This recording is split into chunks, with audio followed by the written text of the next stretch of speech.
The cold and unforgiving world of Tarkov and the Norvinsk region has a certain way of drawing us in. The people and stories of Tarkov are fascinating, addicting, and perplexing, but in the background of it all is the setting we find ourselves in, the maps and areas that we explore and travel through. You may know these areas like the back of your hand, but for others, they may be completely new and unfamiliar. Regardless of how much time you spent in Tarkov, let's take a little time to slow down and explore the handcrafted environments that tell stories of a broken down society and where ordinary people have turned into savages in the name of survival, and where the world they once lived and thrived in has turned into the apocalypse. Customs. Situated in the heart of the Tarkov region, this area serves as a major crossroads between other points of interest within Tarkov. Before the events of Tarkov, this area served as an industrial park and major logistical hub for the shipment and receiving of various goods throughout the region.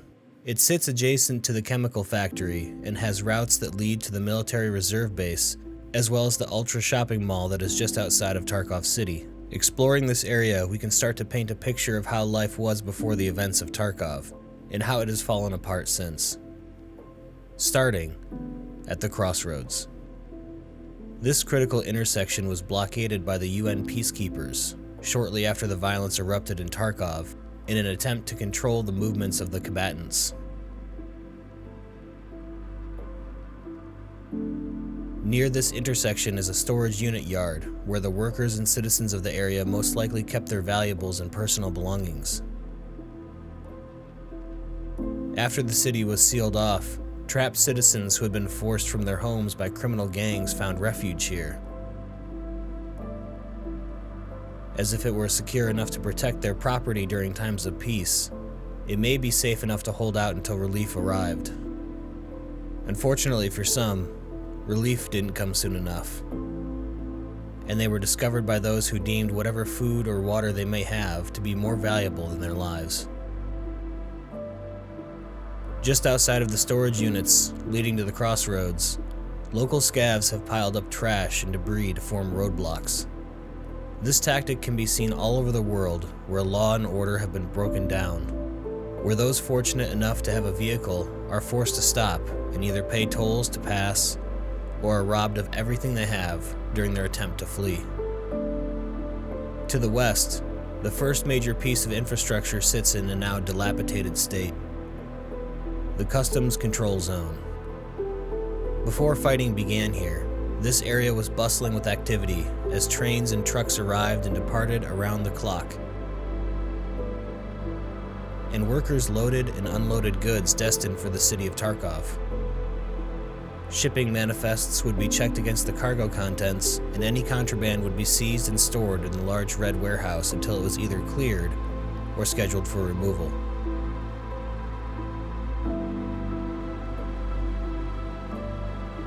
Now, forklifts sit abandoned in a permanent state of stasis, and the heavy steel containers and railway cars silently rust. But not letting any roof overhead go to waste, scavs and survivors now use this warehouse as a sanctuary against the elements.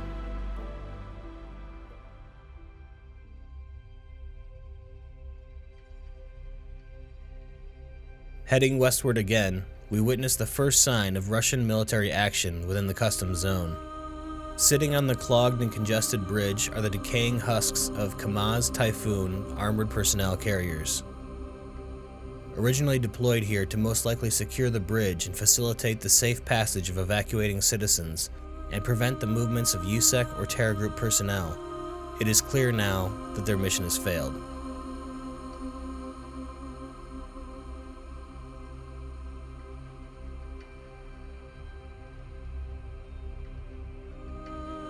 It's clear that whatever happened on this bridge came at the cost of many human lives.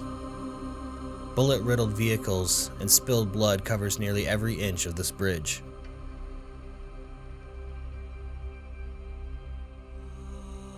And most concerning is that many of these vehicles clearly belong to civilians. Buses of evacuees and bicycles of those who never escaped from Tarkov.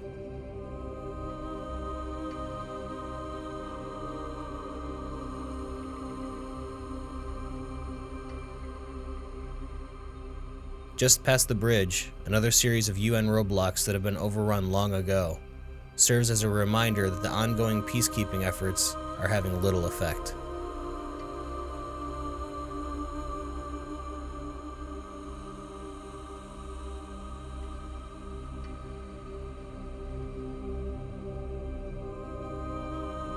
Traveling westward still, we encounter evidence of the success of the Special Economic Zone that led to Tarkov's rapid expansion and success.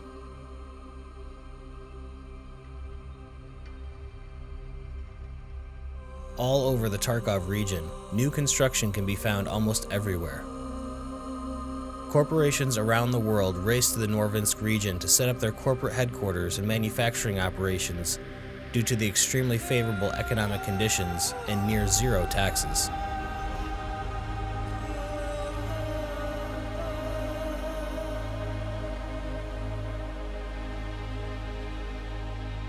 Some of these skeletal structures, which were designed to become new factories, new jobs, and new opportunities, now serve as fortresses for the warlords that control these zones with an iron fist.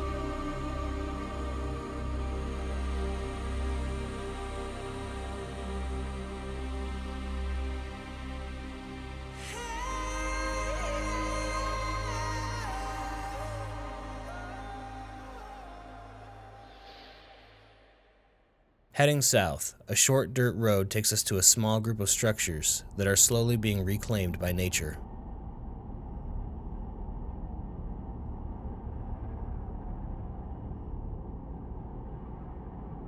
What were once neatly trimmed dormitories for the workers of the chemical factory to the north are now a safe haven for those who seek to prosper in this forsaken landscape.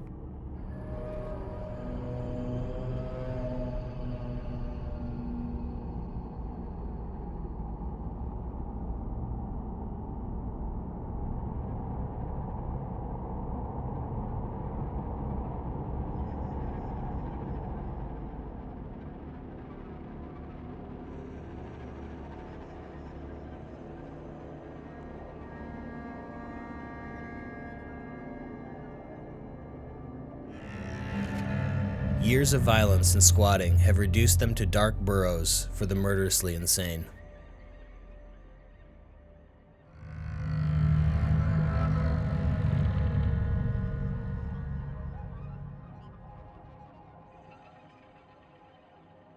Garbage lies in heaps nearly everywhere.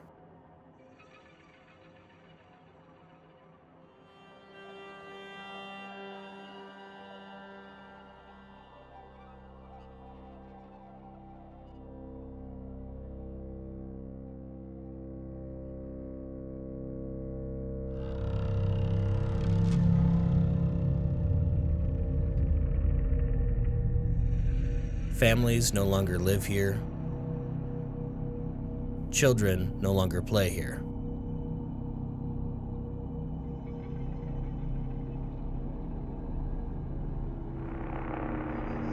Some locals refuse to even go near the place, saying that it is cursed.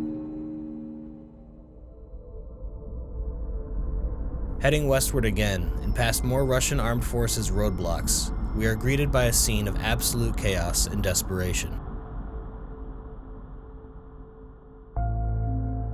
As more and more areas of the city fell into a state of lawlessness, with gunfights breaking out on city streets and areas being blocked off by the Russian military and UN, shortages of all types plagued the citizens of Tarkov. With no trucks being able to deliver food or gasoline, panicked citizens at first started to rush to stores and gas stations to stock up on essentials.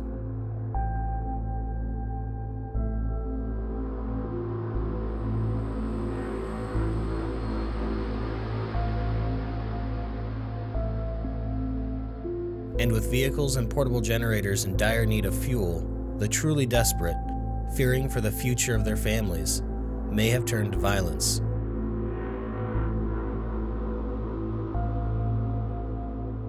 Demanding that anyone still attending these gas stations give up whatever they had left or pay the price.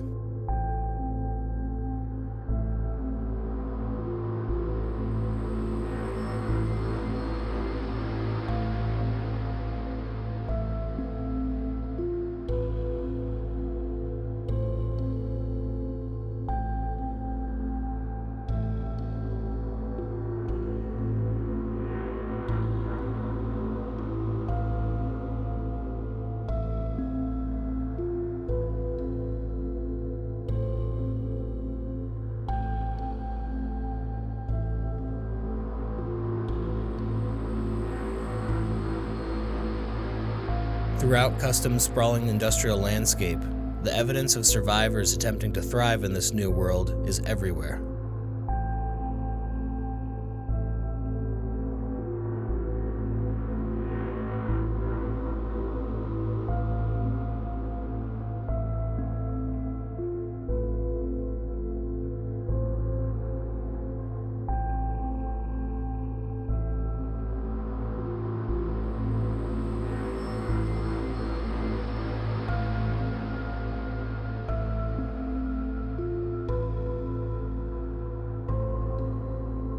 And nearly everywhere you look, you can see the evidence of the UN failing to keep the peace, the rapid withdrawal of Russian armed forces, and nature reclaiming the concrete and steel structures that have been abandoned in Tarkov.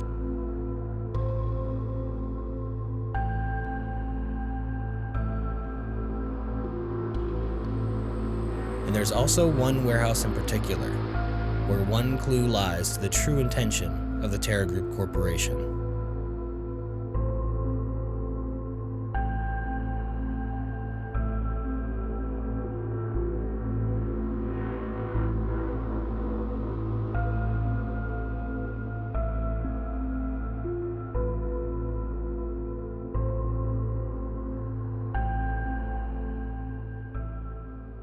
I hope you enjoyed this first episode of Apocalypse.